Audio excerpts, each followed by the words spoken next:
Drive ignition. This is ActSta's Reviews, from anime to figures and beyond.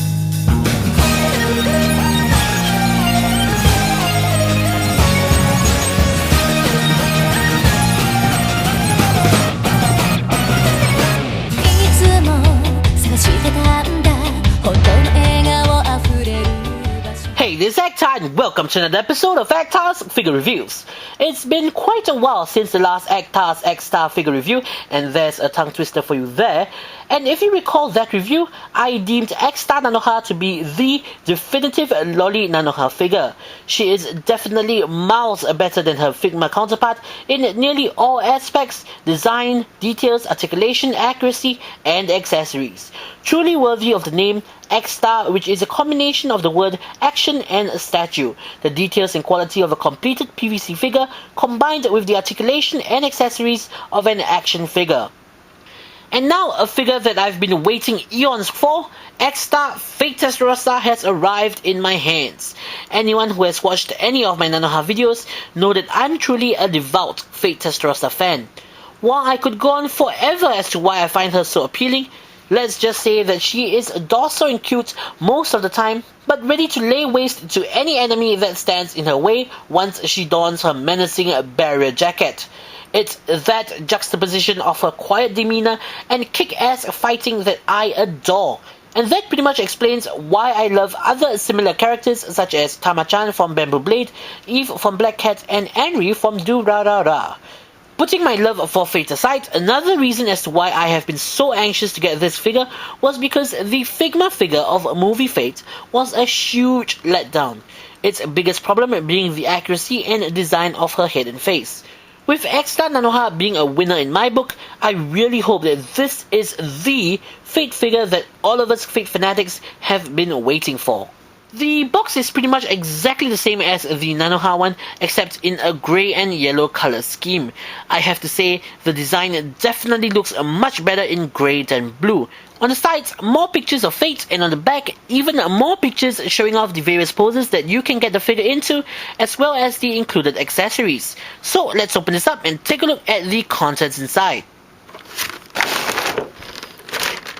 Coming straight off ActSta Nanoha, I had exceedingly high expectations for ActSta Fate, taking into account the disappointment that was Figma Fate. I was really hoping that this figure would be the definitive action figure of Fate that I have been searching for, and in some ways it is. However, regrettably, there are some things that they missed the mark on, which is really aggravating. But we'll be getting into the flaws in just a second. First, let's go over what they got right with the figure. Right at the bat, I can say that they simply hit the nail on the head with regards to her accuracy. Her head sculpt is vastly superior to that of the Figma and is a dead ringer for her on-screen counterpart. Bringing in Figma Fate for a better comparison, we see that there is an obvious difference in terms of the height, with ActSta Fate being a whole head taller than Figma Fate. Not only that, the bangs of ActSta Fate have been made much finer. The default expression for Fate is also spot on. This sullenly serious expression truly captures her character perfectly. Again, comparing it with Figma Fate's bizarre smile, the difference is pretty stark. Before moving on to the rest of the figure, let me first talk about her cape. The cape itself is a vast improvement over her Figma counterpart.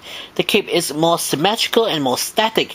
This means that it's far easier to manipulate and to fit numerous poses as opposed to Figma Fate's cape, which is already affixed in a pre-sculpted pose. Regarding the details, we see that the cape actually has the two clips that are meant to clip to Fate's leotard. There is a ton of shading on the underside and the back of the cape that really does well to give it more depth and character.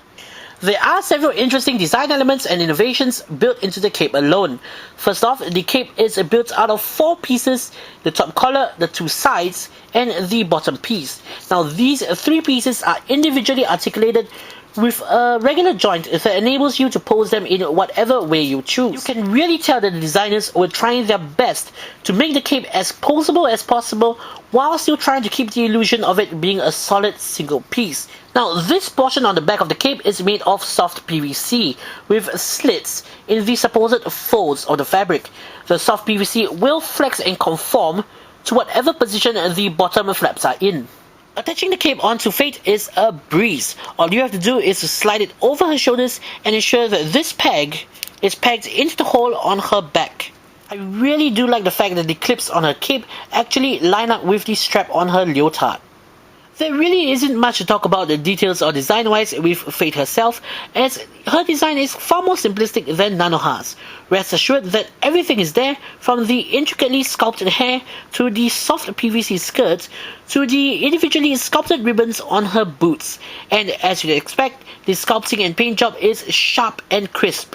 Now that I've talked about all the things that I like about the figure, let's delve into the bad. The most outstanding problem that I have with the figure is that these two locks of hair aren't made of soft PVC. What does this mean? It means that her head articulation is severely hindered, though only when her cloak is donned, because her hair keeps coming into contact with the collar piece. I mean, soft PVC hair has already been an indispensable feature of the Figma figures for quite some time. For me, it would have been a no-brainer to have made these two locks of hair out of soft PVC due to their length. Problem number 2, her exchangeable hands are too loose and the articulation too limited for my liking. Addressing the articulation issue first, Fate has these cuffs around her wrists that gives the illusion of the cuffs of her gloves. Unfortunately, these cuffs seem to be pretty poorly designed, as they cup the entire wrist ball joint, severely limiting the hand's articulation. It's these little bits of articulation that are critical in allowing you to get her into some dynamic poses. An easy solution would be to rotate her cuffs around, but this doesn't really look right.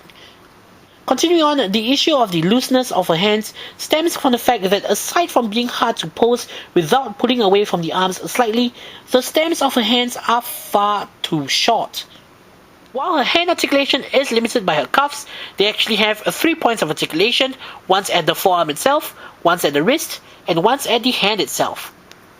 Whatever the case, moving on to articulation, her head can move forwards and backwards, side to side, and note the innovation of having an added lower back hairpiece that slides under her main back hairpiece to give her head added upward articulation while still preserving the aesthetics.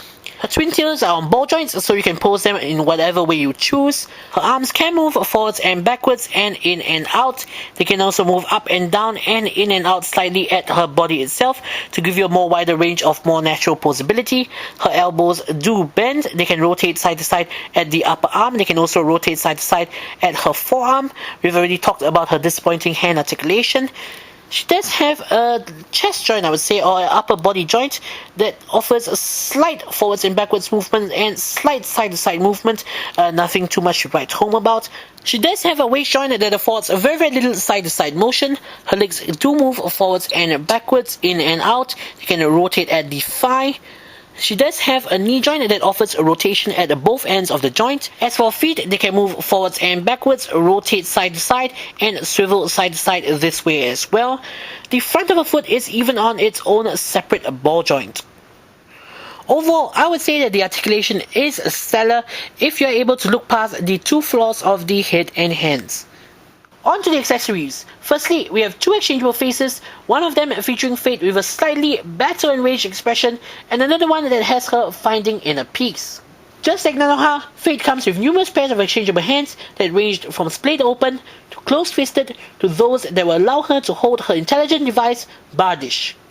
And speaking of Bardish, I think that it is the perfect accessory to complete one of the most awesome magical girl looks of all time.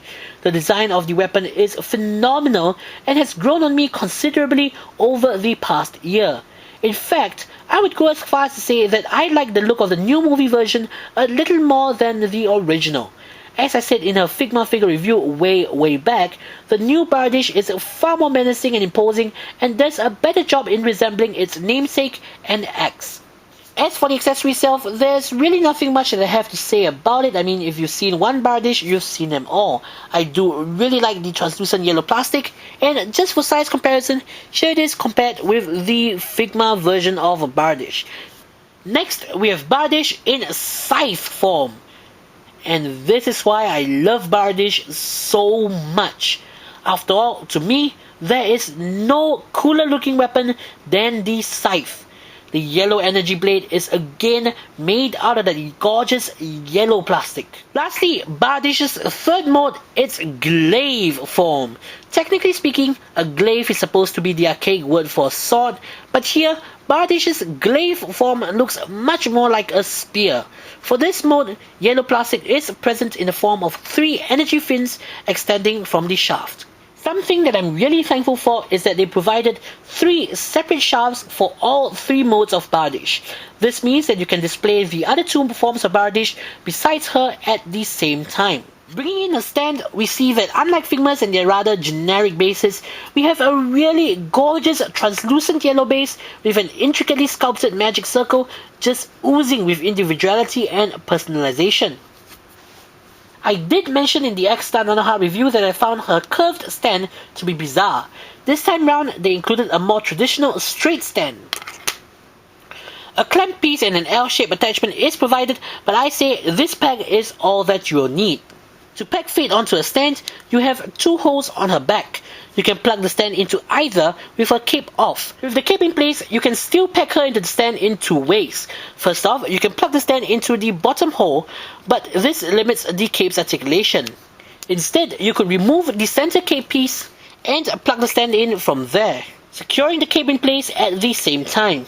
Outside of her weapons, exchangeable hands, and exchangeable faces, Fate has far fewer effects parts than ActSta, the only one included with her being her round shield. While I do love this shield accessory, I do wish that it were a little bit more translucent so that you could see Fate clearer through it. To attach the shield to the stand, we are provided with a couple of extension parts that connect to the base via any of these notches.